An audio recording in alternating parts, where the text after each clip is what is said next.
faithfulness. We recognize your love and your goodness.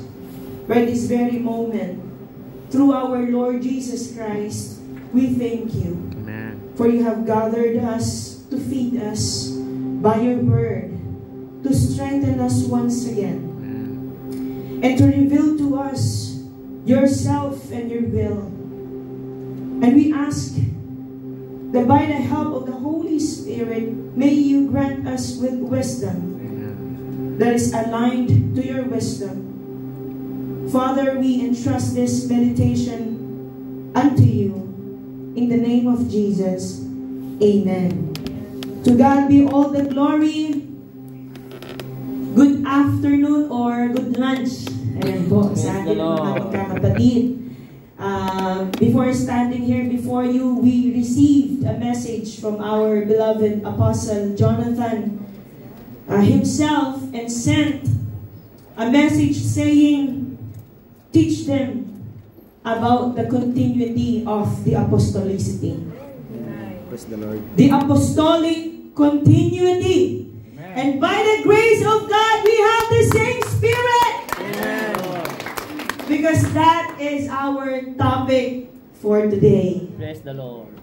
The apostolic continuity. To God be all the glory. We know that apostles are very important in the church. By the way, to our believers, to our visitors or new believers, in an organization, napakahalaga na mayroong tagapangunan. Anumang bansa yan, dapat mayroong pinuno. Sapagkat sa pamamagitan ng pinuno, na aakay ang mga mamamayan sa kaayusan, sa kapayapaan, sa kabutihan, sa tamang pamumuhay. Amen? Para maipanatili o maipairal ng patuloy ang batas ng isang bansa. Ngayon mga kapatid, ang iglesia, ito ay isang buhay na organisasyon. Sapagkat ito ay buhay na katawan. Ito ay ang katawan ni Kristo. Amen. At ang mga mananampalataya ay tinatawag na iglesia na kung saan ay tayo. Praise the Lord. Sapagkat ang katawang ito, ang ulo ay walang iba kundi si Kristo. Amen. Ngayon, hindi maaari na ang isang kalipunan ay walang magiging tagapangunan. Sapagkat hindi maipapairal kung anuman ang dapat maipairal doon sa kalipunang iyon. Naririnig natin ang mga balita ngayon, and we feel sorry for the lost of our friends from other faith because their leader just passed. And I'm not here to offend anyone, but we respect the person. Sa atin na iglesia, mga kapatid, maliwanag na ipinapakita ng Panginoon na ang plano ng Panginoon ay hindi lang kung ano ang nangyayari sa kasalukuyan. The plan of the Lord is not what is happening in the present. Before what happens in the present, the Lord's plan is ahead of time. Amen. Amen? Amen. So, bago pa mangyari ang mga bagay na nangyayari ngayon, matagal na niyang nailatag ang lahat. Matagal na niyang naiplano ang lahat. At lalong higit sa iglesia ng Panginoon. Kaya dito, ating mapag-aaralan, what are the truths about the apostolic continuity? Again and again. Ang iglesia ay pinamumunuan in 1 Corinthians 12:28, unang-una ng mga apostol. Gaya ng isang bansa, ang bansa ay mayroong presidente. Amen? At ang iglesia ay mayroong tagapanguna. Ang nagmamay-ari ng iglesia ay walang iba kundi si Kristo. Ngunit ano ba ang katotohanan pagdating sa iglesia? Ano at sino ang dapat mamuno sa katawan ni Kristo? Ayun, sabi po dito, at ang Diyos ay naglagay ng ilan sa iglesia? Unay mga apostol. Praise the Lord. Napakaliwanag niyan. Ang pananampalataya na nagmula kay Kristo, na kung saan ay pinananaligan ng mga mananampalataya sa iglesia, ang tagapanguna pala'y mga apostol. Amen. Ngayon, mas liwanagin pa natin kung apostol pala, paano si Kristo? Hindi ba si Kristo ang tagapanguna? Hindi ba si Kristo ang puno at ulo ng iglesia? Tama po ang inyong mga katanungan, sapagkat sabi sa aklat ng Hebreo in Hebrews 3:1 na si Kristo mismo ay apostol. Punong apostol. Siya ang dakilang apostol. Kaya mga banal na kapatid, kaya nga mga kapatid ko sa pananampalataya at mga kapwa na tinawag ng Diyos na makakasama sa langit, alalahanin niyo si Jesus. Sino daw po si Jesus? Siya ang apostol. Amen. Amen? Amen. Apostol at dakilang saserdote na ating kinikilala. Si Jesus. Ngayon baka mabigla kayo. Kung si Jesus ay ang apostol, bakit kailangan pa ng mga apostol dito sa lupa? Jesus is our one and only heavenly apostle. And on earth, we have this what we call the earthly apostles. Amen, mga kapatid? Ang ating Panginoon, bago siya pumalangit, amen, doon sa bundok ng, naalala niyo pa? Olibo. Sino ang kanyang mga kasama? Ang kanyang mga alagad. Partikular ay mga apostol. Yan ang sabi sa Matthew 28:19 to 20. Ang sabi ng Panginoon sa kanila, bago siya bumalik sa langit, dahil dito magsiyawan nga kayo, yan, sa ibang, medyo nahihilo ako ng kaunti. Dahil dito'y magsiyawan nga kayo, at gawin ninyong mga alagad ang lahat ng mga bansa, na sila'y inyong bautismuhan sa pangalan ng Ama, at ng Anak, at ng Espiritu Santo. Sino ang mga inutusan ng ating Panginoon dito? Apostol. Ang mga apostol. Ang sabi sa 20, bakit? Bakit kailangan bautismuhan itong mga sasampalataya? Dahil kailangan silang turuan. Turuan sila. Sa makatuwid tayo na mga nangabautismuhan, tuturuan tayo ng mga apostol. Anong sabi ng Panginoon? Na ituro ninyo. Sinong ninyo? Mga apostol. Ituro ninyo sa kanila na kanilang ganapin ang lahat ng mga bagay na iniutos ko sa inyo. At narito, ako'y sumasa inyong palagi hanggang sa katapusan ng sanlibutan. Paano yan, sister? Ang 12 apostol ay wala na. Ang 12 apostol ay patay na. Ilan po ang mga apostol? Kung kayo'y aking tatanungin. 19. 90? More than? To God be all the glory. At kung magsusugo pa ang Diyos. Marami. Kaya hindi lang 12. Sino ang naalis? Si Judas, napalitan nino? Ni Matias. At pagkatapos ng 12 apostol, mga kapatid, ay naroon din si Pablo. Siya rin ay isang apostol. Dito natin makikita, sabi nga sa in Romans 11:29, na hindi nagbabago. Kung hindi ito nagbabago, ibig sabihin, nagpapatuloy ang pagtawag ng Diyos. Praise the Lord. Amen mga kapatid? Surely yung Sapagkat ang mga kaloob at ang pagtawag ng Diyos ay hindi nagbabago.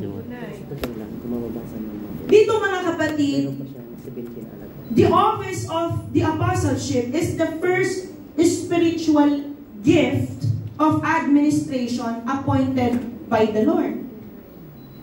At itong kaloob na ito, this spiritual gift, kailanman hanggat mayroong iglesia dito sa lupa at kahit ang iglesia ay agawin sa langit, hindi mawawalan ng apostol. Amen. Praise the Lord. Unang-una na ating dakilang apostol ay si Jesus. Amen. At sa langit, kapag naagaw ng lahat ng mga mananampalataya, naroroon din ang mga nangamatay na mga apostol. Amen? At yung mga, sabihin na natin, ang apostol na buhay na kasamang naghihintay ng iglesia, Praise the Lord. hindi mawawalan ng apostol. Amen, Lord. Gaya nga ng talatang ito, ang kaloob, itong mga kaloob, which is kasama ang pagka-apostol, hindi ito magbabago. Hindi tayo mauubusan hanggat kalooban ng Diyos. Ngayon, mga kapatid, pag-aralan pa natin the arguments about spiritual gifts, particularly the apostleship. Gusto ko lang pong sabihin sa inyo, hindi po kayo naligaw. Praise the Lord. Hindi po kayo naligaw. Baka sabihin nyo, bakit? Praise the Ano Lord. ba itong napasukan ko? Bakit? Apostol lang pinag-uusapan.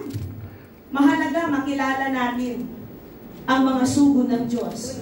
Tunay. Sapagkat sabi sa Roma, sa Kabanata 10, talatang 15, maliban na sila'y isinugo, hindi sila maaring mangaral. Amen, mga kapatid? At paano silang magsisipangaral kung hindi sila nga sinugo? Gaya ng nasusulat, anong pagkaganda ng mga paan ninyong mga nagdadala ng masasayang balita ng mga bagay na mabuti. Ibig sabihin, kailangan din natin pag-aralan kung sino ang mga sugo na kailangan natin pakinggan Amen. pagdating sa pananampalataya. Ngayon, kung narinig nyo na itong teorya ng tao, mayroon tayong tinatawag na cessationist at continuationist. Anong ibig sabihin ng cessationist, mga kapatid? From the root word cease, stop. Amen? Ang mga cessationist, ito ay mga grupo ng tao na sinasabi din nila na sila ay may mga pananampalataya. Pero ang paniniwala nila, during the apostolic age, amen, nung kapanahunan pa ng mga 12 apostol, mga nangaunang mga apostol, ang paniniwala pala nila ay ng panahong yaon ay natigil na ang patuloy na pagkakaloob ng Diyos ng mga espiritual na kaloob. Kaya marami sa kanila hindi na naniniwala na mayroon pang apostol, na mayroon pang propeta, mayroon pang ebangelista. Kadalasan sa kanila, ang paniwala nila ay pastor lang ang mayroon na tagapanguna sa isang iglesia. At ang kanilang paniwala, yamang hindi nila tinatanggap ang katotohanan na nagpapatuloy ang mga espiritual na kaloob. Sabi nila, wala na ring operational spiritual gifts. That's why they don't believe in speaking in tongues. They don't believe in healing. Yan ang tawag sa kanila. Sila yung mga cessationists. Ngayon, maliwanag na tinuro sa atin ng ating yumaong mahal na apostol, Arsenio Tanferion, bagamat hindi na natin siya kapiling. Amen? Itinuro niya that the church is a continuationist church. In fact, doon sa proklamasyon na kung saan isinasaad ang pinaninindigan ng iglesia patungkol sa ating pananampalataya, ang nasusulat doon ay kung kinakailangan na magkaroon pa ng mga apostol, kung ang Diyos ay tumawag, ito'y magpapatuloy. Amen. Nang ibigay niya ang ganitong proklamasyon, siya'y buhay. Praise the Lord. Mayroon siyang kamalayan na kung dumating man ang pagkakataon at loobin ng Diyos na siya ay mamaalam, mayroon siyang kamalayan na mayroon pa rin mga apostol na itatayo ng Diyos.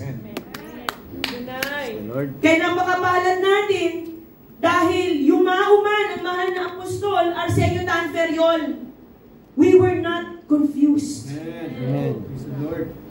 We were not feeling insecure. But we feel sure and secure because we know that the spiritual gifts in the church will continue as God wills. And I want you to witness this video clip. This is our late apostle and this is our building apostle, Jonathan Santos Ferriol.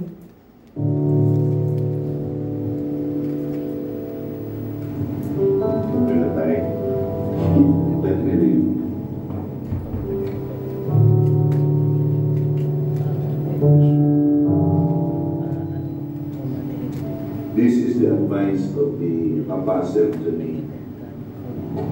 As I speak your message to trust in the Lord.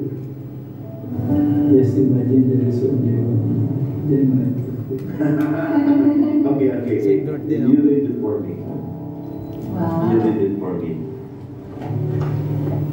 to trust in the divine appointment. Just imagine of all the calendar of January 14. There is only one calendar on the world. And he was born January 14. Just imagine the divine appointment. Okay, pause. Let's The pause. journey is lost.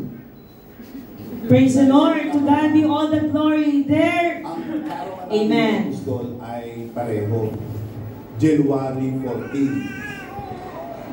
Ngayon, may nakapagsabi din sa akin na si Apostol ipinanganak ng kanyang tatay noong ang kanyang tatay o nung lolo ko ay 32 years old. Alam niyo ba, nung ako ipinanganak ni Apostol, 32 years old din siya. Praise the Lord. Kaya, sabi nila, marami kayong pagkakapareho. Ang mami ko naman, hindi ko na, if that's gonna count. Let's continue the video. One day, in the calendar and year, so many days, but there is only one January 14. And he was born January 14. Wow. Praise the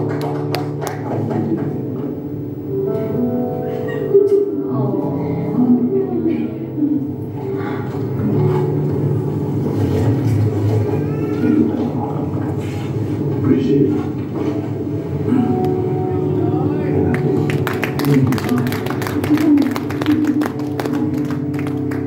Lord, remove all the hindrance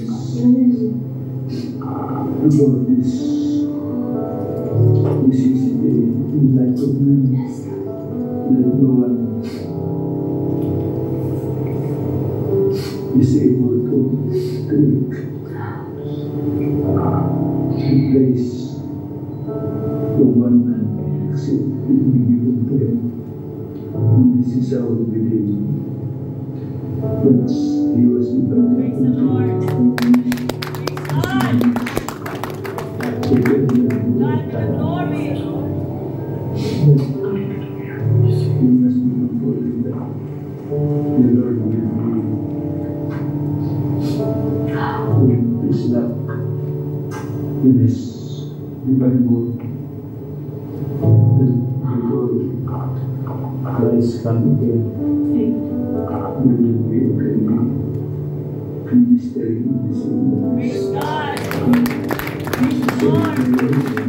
Jesus God Christ. be the glory. Amen. Praise the Lord. Praise the Lord. Palakpakan natin ang ating Panginoon. That is our beloved late Apostle Arsenio Tan Ferriol, confirming and affirming the same gift the same office of apostleship to our building apostle, Jonathan Santos Ferriol. And during the 50th church anniversary, the golden age of the church in the end time, it has been affirmed by many witnesses. To God be all the glory. This office, our beloved building apostle, Jonathan Santos Ferriol, received. Amen. Now, you may be wondering why. Hang on. I'm still confused right now. Why are we hearing these things here? Is this really a church? Tao ba ang pinaglilingkuran ng mga tao narito? Hindi po. Patutunayan natin sa ating mga pagbubulay. Bakit kailangan natin kilalanin kung sino ang ating mga tagapanguna pagdating sa pananampalataya? In Romans chapter 1, verse 1, maliwanag na sinasabi ni Apostol Pablo na siya ay ibinukod upang maging apostol. Kung ating itong babasahin, si Pablo na alipin ni Jesucristo na tinawag na maging apostol, ibinukod sa Ebanghelyo ng Diyos. Sa makatuwid, hindi lahat pala ay maaaring maging apostol. Maliban na ang Diyos ay tumawag, ibukod at pumili ng tao, siya ay tatawaging apostol. At sabi sa talatang 5, in verses 5 and 6, ito mga kapatid, bakit mahalaga na mayroong buhay na apostol sa iglesia? Dito mapapatunayan na mahal tayo ni Kristo. Amen. Bakit tayo mahal ni Kristo? Tingnan niyo ang sabi ng mga talatang ito, na sa pamamagitan niya'y tinanggap namin ang biyaya at pagka-apostol sa pagtalima sa pananampalataya sa lahat ng mga bansa. Dahil sa kanyang pangalan. Sa mga ito, kayo naman ay tinawag kay Jesucristo. Balik natin ito sa ASND.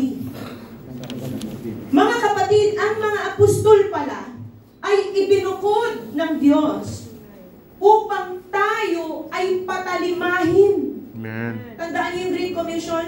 Anong sabi sa Matthew 28:20? Turuan ninyo sila. Kaya sabi sa Romans 1:5, anong sabi ng salita ng Diyos? Sa pamamagitan ni Kristo, tinanggap namin ang kaloob na maging apostol para madala namin sa pananampalataya at pagsunod sa Kanya ang mga tao sa lahat ng bansa. Itong bansang New Zealand, kasama ito sa sinasabing sa lahat ng bansa. Amen. Thank you, Lord. Ang bansang Pilipinas ay kasama sa mga lahat na bansa na tinutukoy ng talatang ito. How many countries do we have right now? 103? 103 dahil may mga naidagdag na. Amen? From 95 to 103, tama po ba? Sabi ng salita ng Diyos, lahat ng bansa pasusunurin ng mga apostol upang ang mga tao'y tumalima sa pananampalataya. Amen. Praise the Lord. Ibig sabihin, hanggat may mga taong hindi pa nakakasampalataya, mayroong ibubukod na apostol si Kristo para tayo'y pasunurin sa pananampalataya. Amen. Kaya nagpapatuloy ang mga kaloob na ito. Amen, mga kapatid? Ngayon, ituloy natin ang ating mga pag-aaralan. Maaring ang mga iba pa sa atin ngayon, kung mayroon man, nagtataka, bakit ba kailangan ng mga tagapanguna sa iglesia? Sabi po dito, in Jeremiah chapter 23, verse 4, NLT, sabi ng translation na ito, dahil ang mga tupa, sino pong mga tupa? Praise God. Are you sure? Amen. Sino po ang mga tupa? Amen. Praise the Lord. Tayo na mga sumampalataya. Amen. At mga sasampalataya pa. Amen? Ano sabi ng salita ng Diyos? Then I will appoint responsible shepherds who will care for them. And they will never be afraid again. Not a single one will be lost or missing. I, the Lord, have spoken. Kaya habang mayroong mga tupa na naliligaw pa upang sila'y maaalagaan, sabi ng Panginoon, I will appoint responsible shepherds. This means that our building apostle, Jonathan Santos Meriol, is not appointed by man. He is appointed by the Lord. Dahil tayo nga ay mga tupa, ayaw niya na tayo ay mga ligaw. Kaya ang Panginoon ay nagtayo ng buhay. Ano ang Tagalog ng shepherd? Tagapastol para sa ating mga tupa. Maliwanag po ba, mga kapatid? Amen. Ibig sabihin, ang magpapasunod sa pananampalataya ng mga mananampalataya ay dapat buhay. Amen. Hindi dapat patay. Kapag patay ang tagapanguna, sino ang magpapasya? Hanggang ngayon, hindi pa nila alam kung sino ang kanilang tagapanguna. Tayo, maliwanag pa sa sikat ng araw. Bago tayo iwan ng mahal na apostol, Arsenio Tanferiol, now that he's home with the Lord, it is very clear in the church that the Lord appointed someone to continue the office of the apostleship. Now, I will give you an example. It is the same in the Old Testament. Remember about Moses? Who is Moses? By the way, si Moises po, itong propetang ito, siya ang kinasangkapan ng Panginoon para ang mga Israelita sa Ehipsyo ay mapalaya. Because for 400 years, amen, the Israelites were enslaved by the Egyptians. Can you just imagine? 400 years silang naging alipin ng mga taga-Ehipsyo. Ngayon, ang ating Panginoon, ibinukod niya si Moses. Bago pa siya maipanganak, para maging propeta, para mapasunod ang bayan ng ating Panginoon. Kaya lang, sa kabila ng kanyang pagsunod, hindi siya nakatapak sa lupang pangako. Nakita niya, he just saw the promised land, but he wasn't able to step his foot there on that promised land. Why? Because he died. E paano? How's the nation of Israel that time? Before he dies, the Lord spoke to him. Amen. Dahil nga, ayaw nga ng Panginoon, unang-una ang kanyang bayan, ang kanyang mga tupay na naliligaw. Kaya ngayon, kung ating babasahin mga kapatid, sa aklat ng Numbers, in the book of Numbers, chapter 27, verses 15, at sa mga sumusunod na talata, sinabi ni Moses sa Panginoon, tuloy natin ito, O Panginoon, Diyos na pinanggagalingan ng buhay ng lahat ng tao, pumili po sana kayo ng isang tao na mamumuno sa mga mamamayang ito at mangunguna sa kanila sa labanan upang ang inyong mga mamamayan ay hindi maging tulad ng mga tupang walang tagapagbantay. Kaya sinabi ng Panginoon kay Moises, ipatawag si Josue na anak ni Nun, na puspos ng Espiritu, at ipatong mo ang iyong kamay sa kanyang ulo. Praise the Lord. Amen, mga kapatid? Amen. Buhay pa dito si Moises. Pero sinabi na ng Panginoon sa kanya na tawagin si Josue. At si Josue ang magpapatuloy ng kanyang kaloob. Amen. Tignan niyo pa ang mga talatang ito. Patayuin siya sa harapan ng paring si Eleazar at ng buong kapulungan at ipaalam mo sa kanila na pinili mo siya para pumalit sa iyo. Tuloy natin ito. Ibigay mo sa kanya ang iba mong kapangyarihan upang sundin siya ng buong mamamayan ng Israel. Tuloy po natin hanggang 23. Kay Eleazar niya malalaman ang aking pasya sa pamamagitan ng paggamit ni Eleazar ng Urim sa aking presensya. Sa pamamagitan nito, masusubaybayan ni Eleazar si Josue at ang lahat ng mga Israelita sa kanilang gagawin.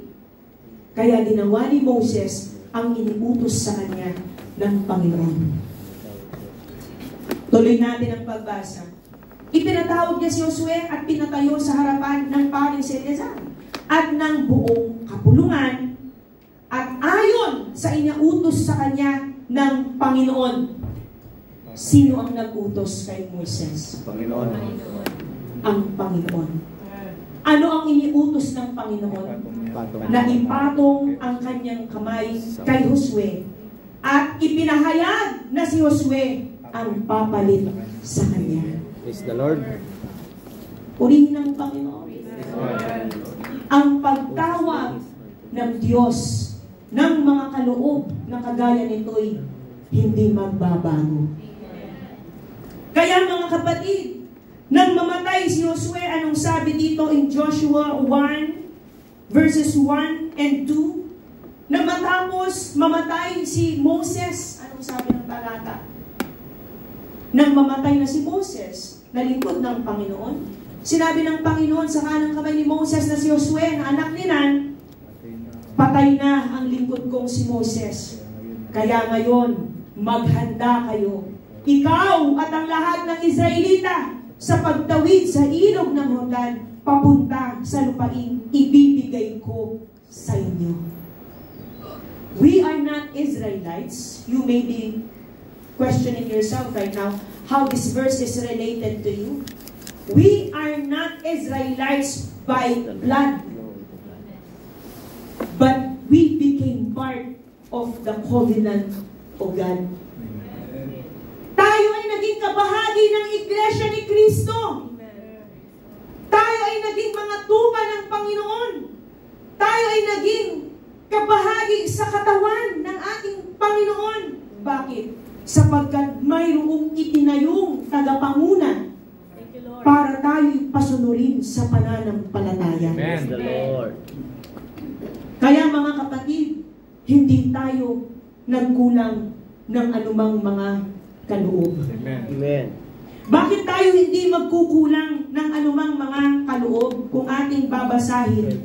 Sa aklat ng unang Korinto, in the book of 1 Corinthians, shall we read that in chapter 1, verse 7?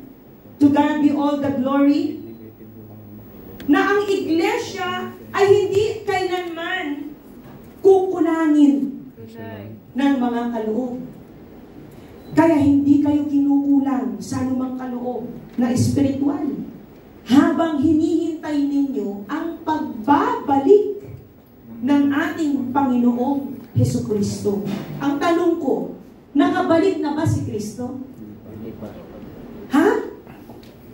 Nakabalik na ba si Kristo? Hindi kayo sure? At tanungin ko kayong muli. Nakabalik na ba si Kristo? Hindi pa. Hindi pa, kaya nga po tayo naghihintay. Amen. Praise the Lord. Kaya ang sabi ng talatang ito, hanggat tayo ay naghihintay sa pagbabalik ni Kristo, hindi tayo kukulangin sa anumang kaloob.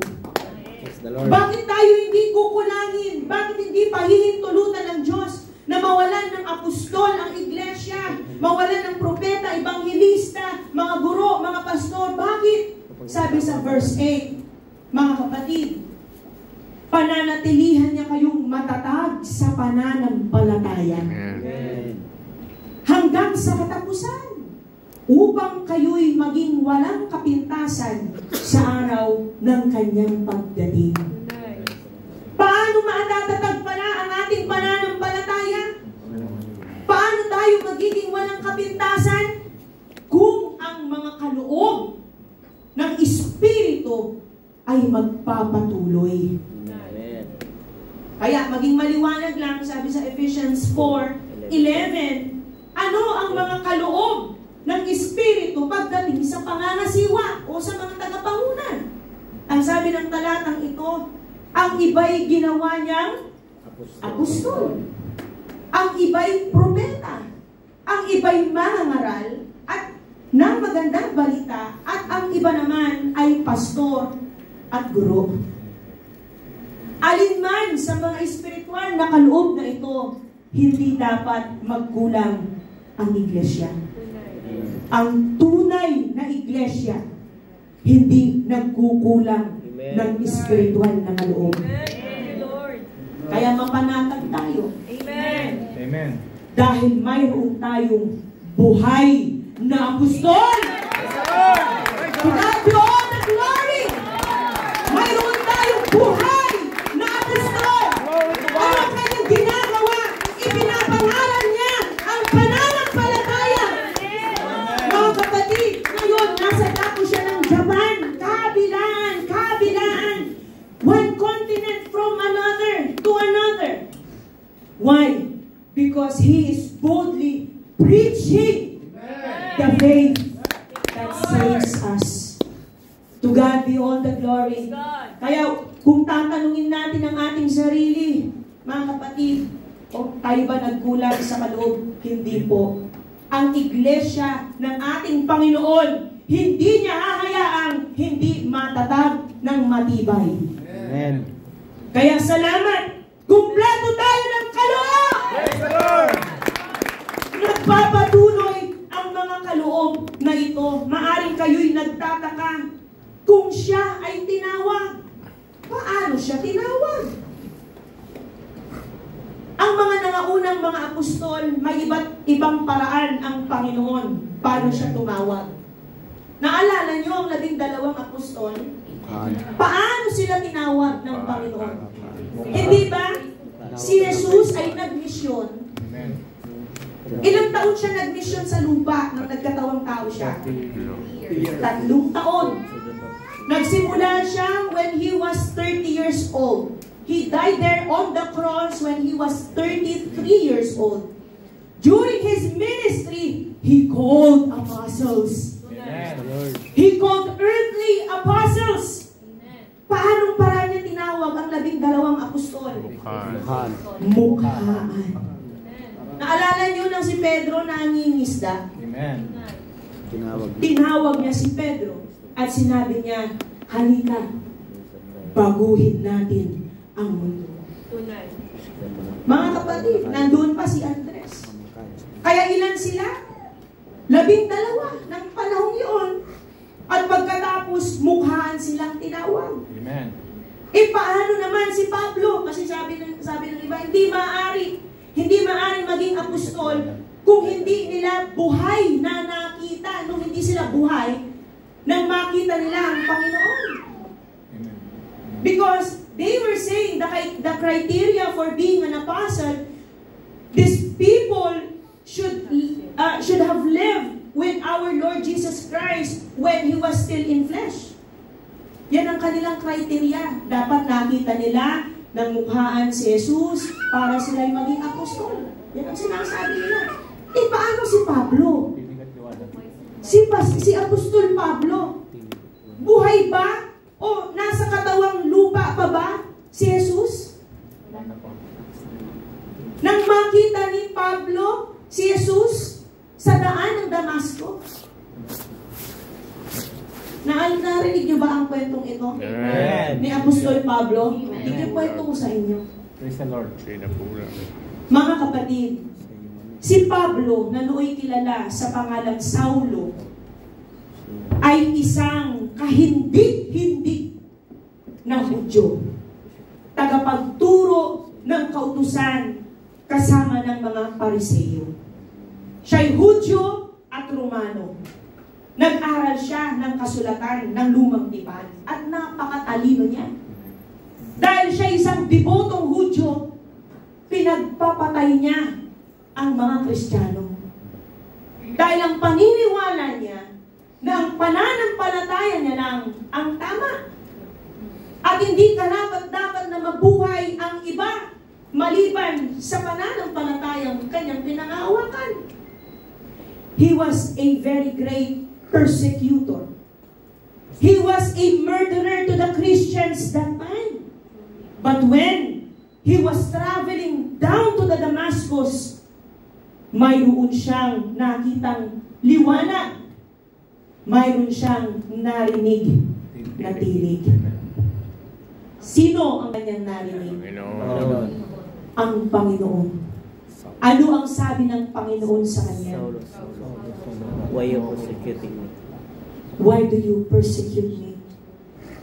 Yan ang sabi niya kay Saulo. Ngayon, nabulag si Saulo. Ilang araw siyang nabulag? 3 araw siyang nabulag. Ngayon, ang Panginoon, pinahayagan si Ananias, inutusan niya si Ananias na bautismuhan si Pablo. Kaya mula sa pangalang Saulo, naging siyang Pablo. Na-convert siya mula Hudyo o Judaism, naging siyang Kristiyano. Praise the Lord. Pumapatay siya noon ng mga Kristiyano. Pero ngayon, naging apostol siya ng mga Hintil. Praise God.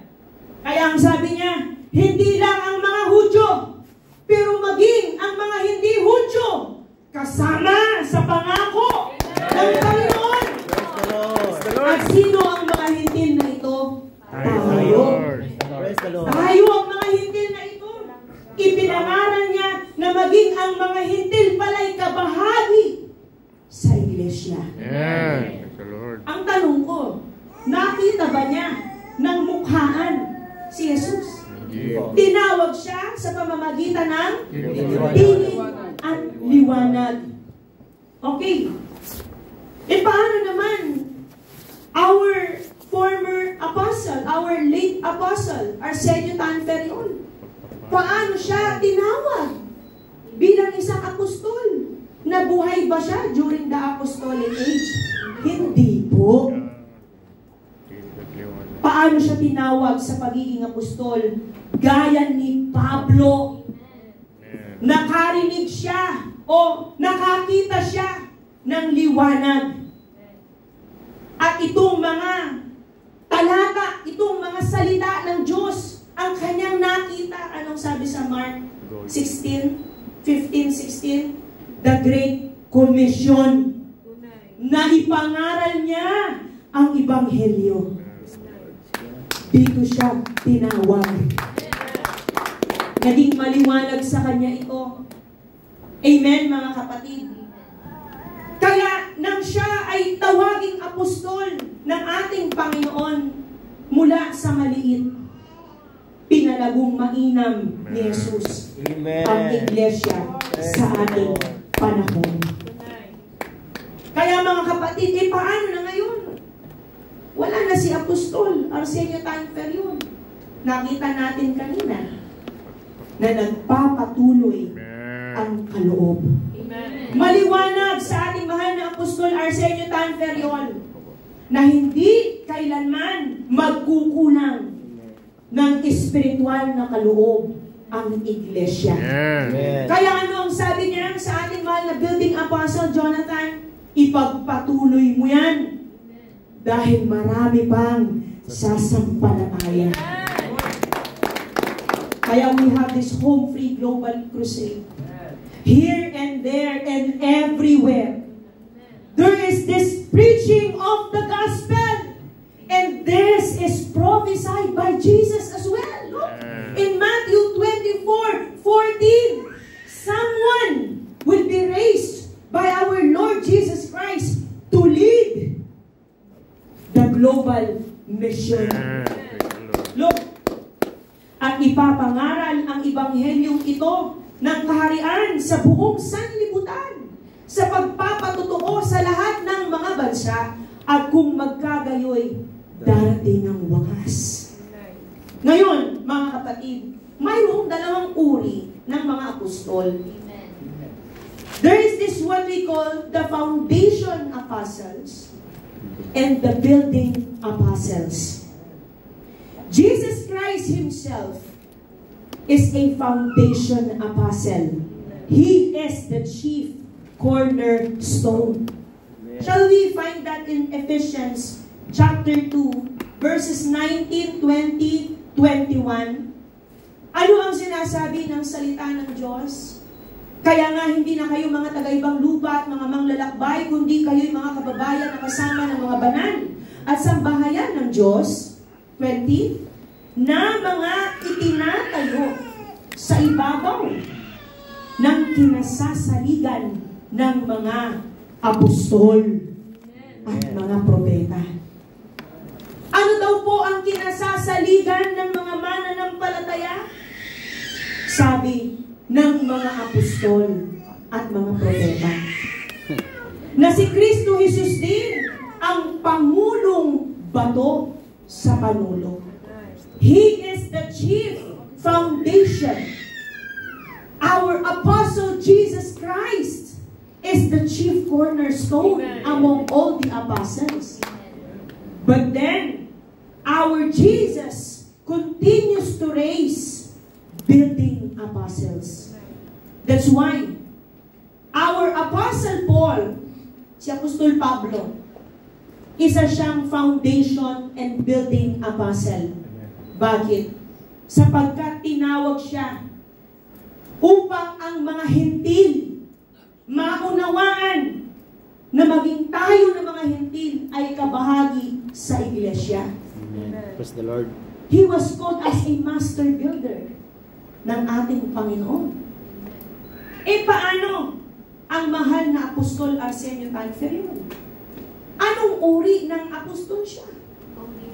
He is as well is a foundation and building apostle.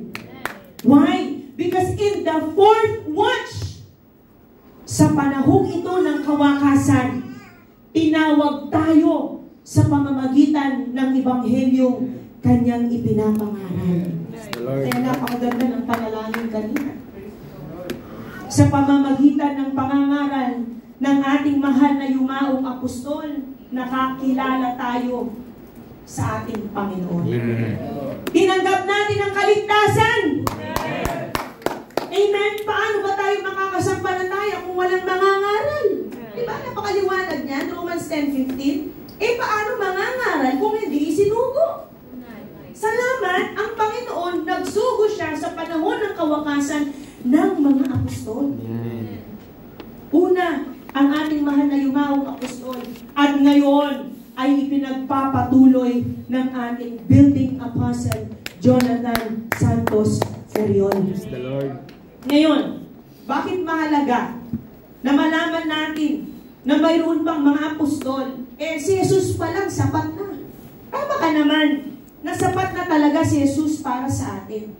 Pero si Jesus mismo ay nagsabi na kailangan nating sundin sila. Amen? Amen. Anong sabi sa aklat ng Hebrews? Basahin natin dito sa chapter 13 in verse 17 na kailangan nating sundin ang mga espiritual na mga tagapanguna. Amen. Sino ang unang-unang tagapanguna? Ang apostol. Ngayon, sabi dito, magsitalima kayo sa namiminuno sa inyo. Mas maganda ito sa Amplified version. Ano ang sabi sa Amplified? To God be all the glory. Obey your spiritual leaders and submit to them, recognizing their authority over you.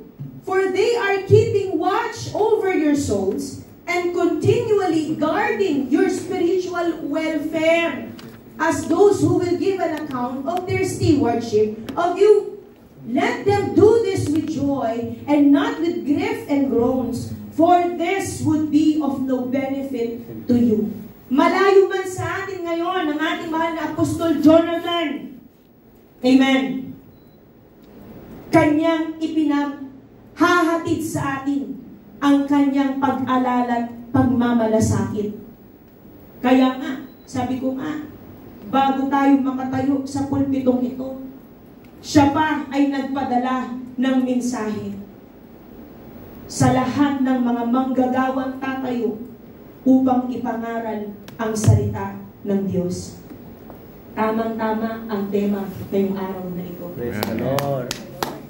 Purihin ang ating Panginoon. Praise the Lord. We must obey our spiritual leaders. Unang-una, ang mga apostol. Bakit po? Ba't kailangan natin sumunod?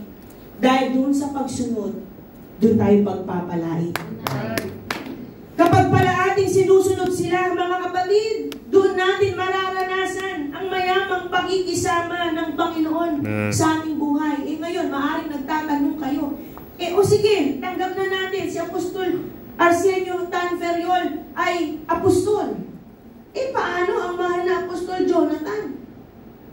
Paano siya naging apostol?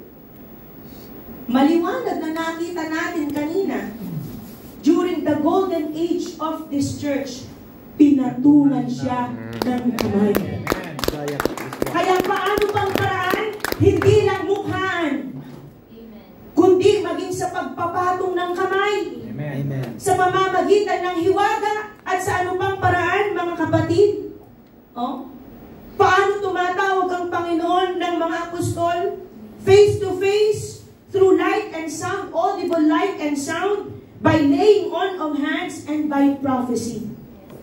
Our building apostle, Jonathan Santos Ferriol, just like Moses that time over Joshua, our late apostle laid over his hand on our building apostle. Praise the Lord. Alam niyo, napakahalaga ng pagpapatong ng kamay. Because this is to relay, convey, impart a spiritual authority.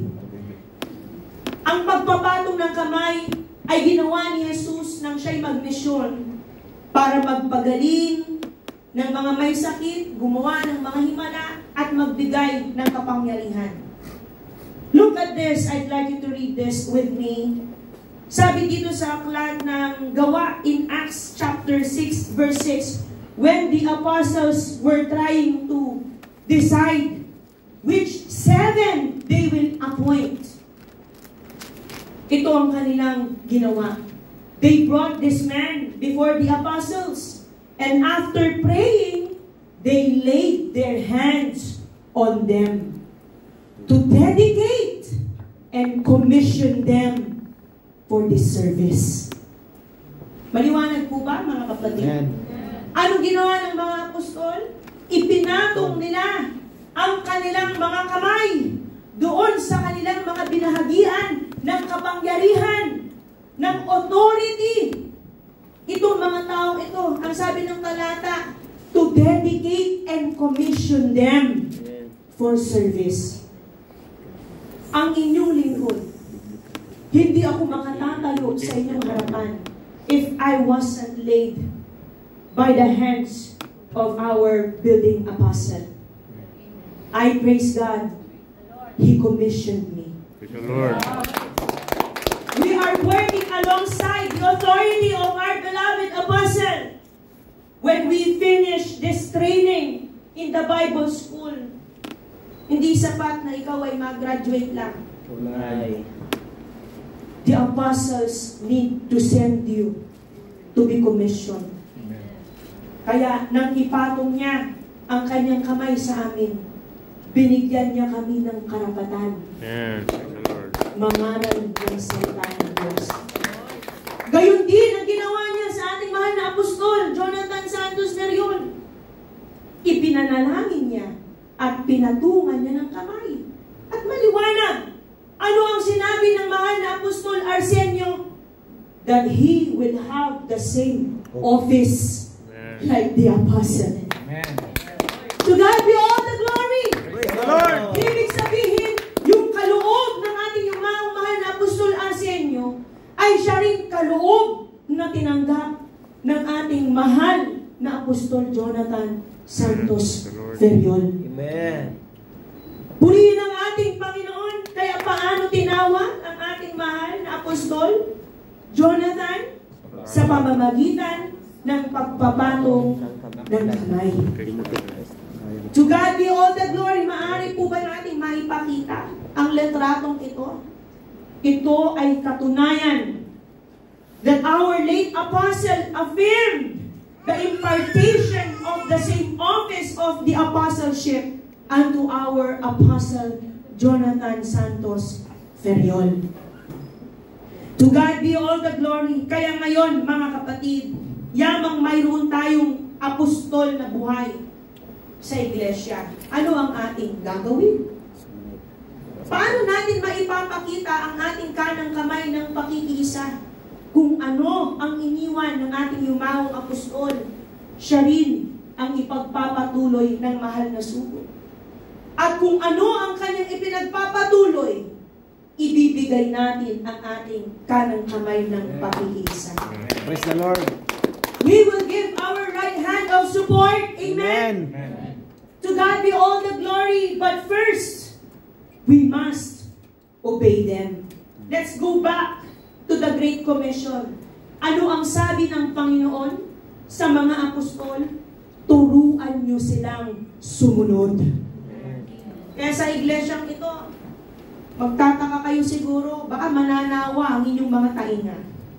Lagi niyong maririnig, pasunurin, sumunod, pasunurin, sumunod, sumunod, gawin, sundan ang utos ng Diyos. Bakit? Ito nga kasi ang dakilang tagubilin.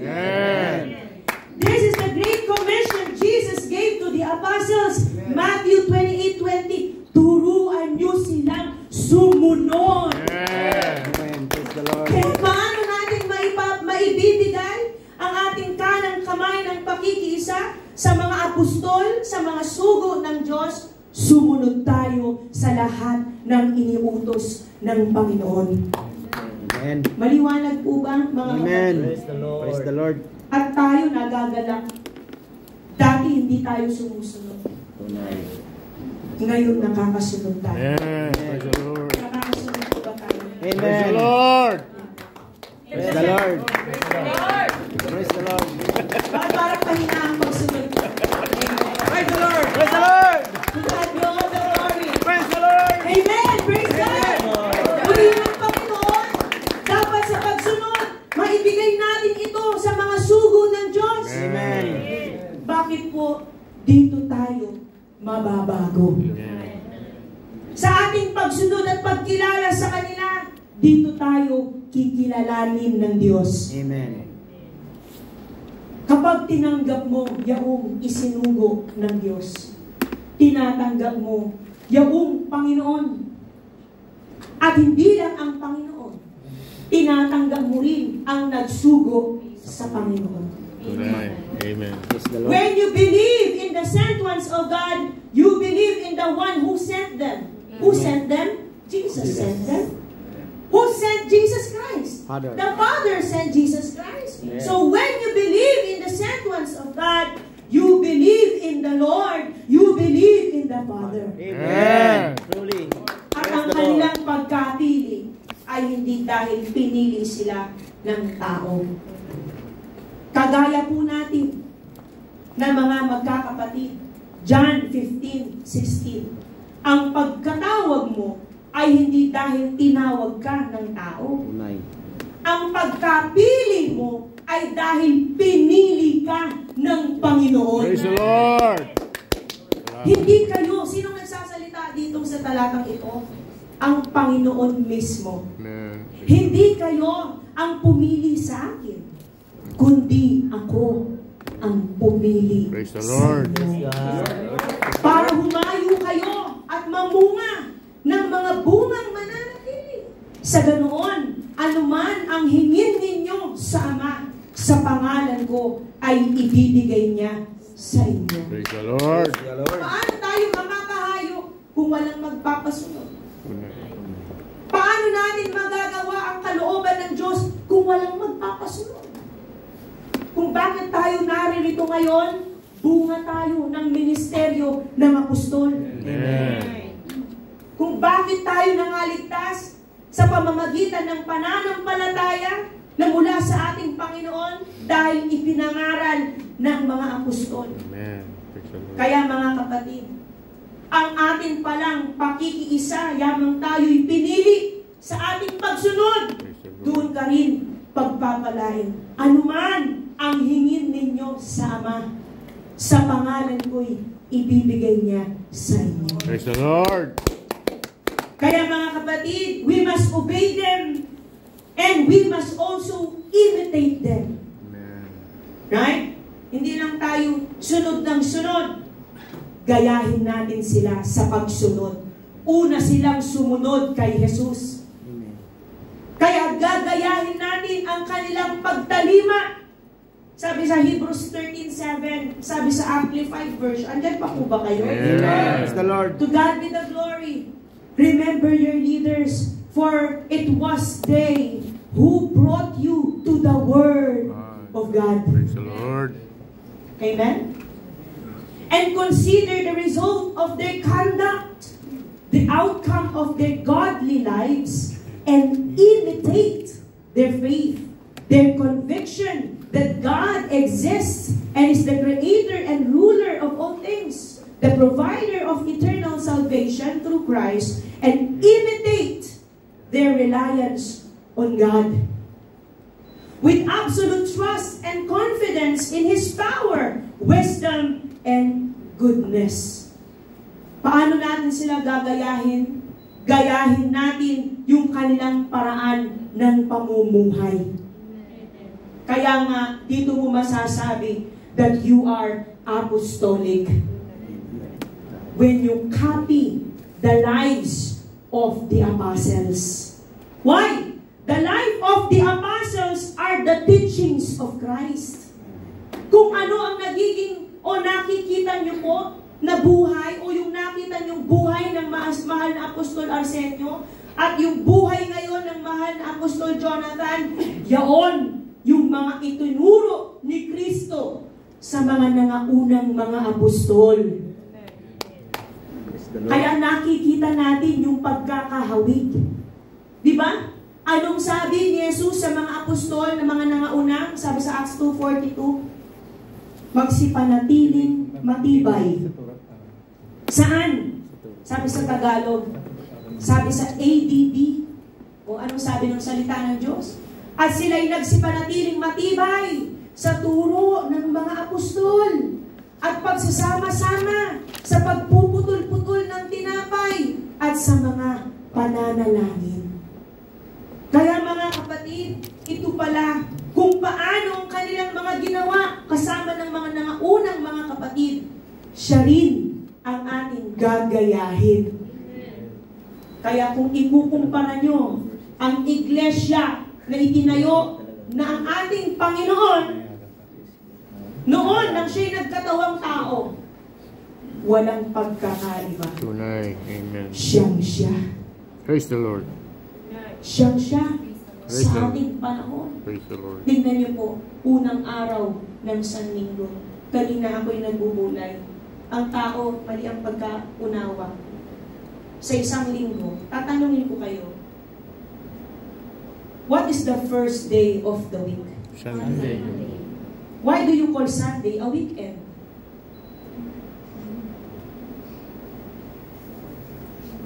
What is the first day of the week? Hello? Are you still with me? What is the first day of the week? Sunday. So, why do you call Sunday a weekend? Ang tao, iniisip niya, ang weekend ay para sa kanya. Sabado at linggo. Ang hindi niya alam, ang linggo, ang pinakaunang araw ng linggo.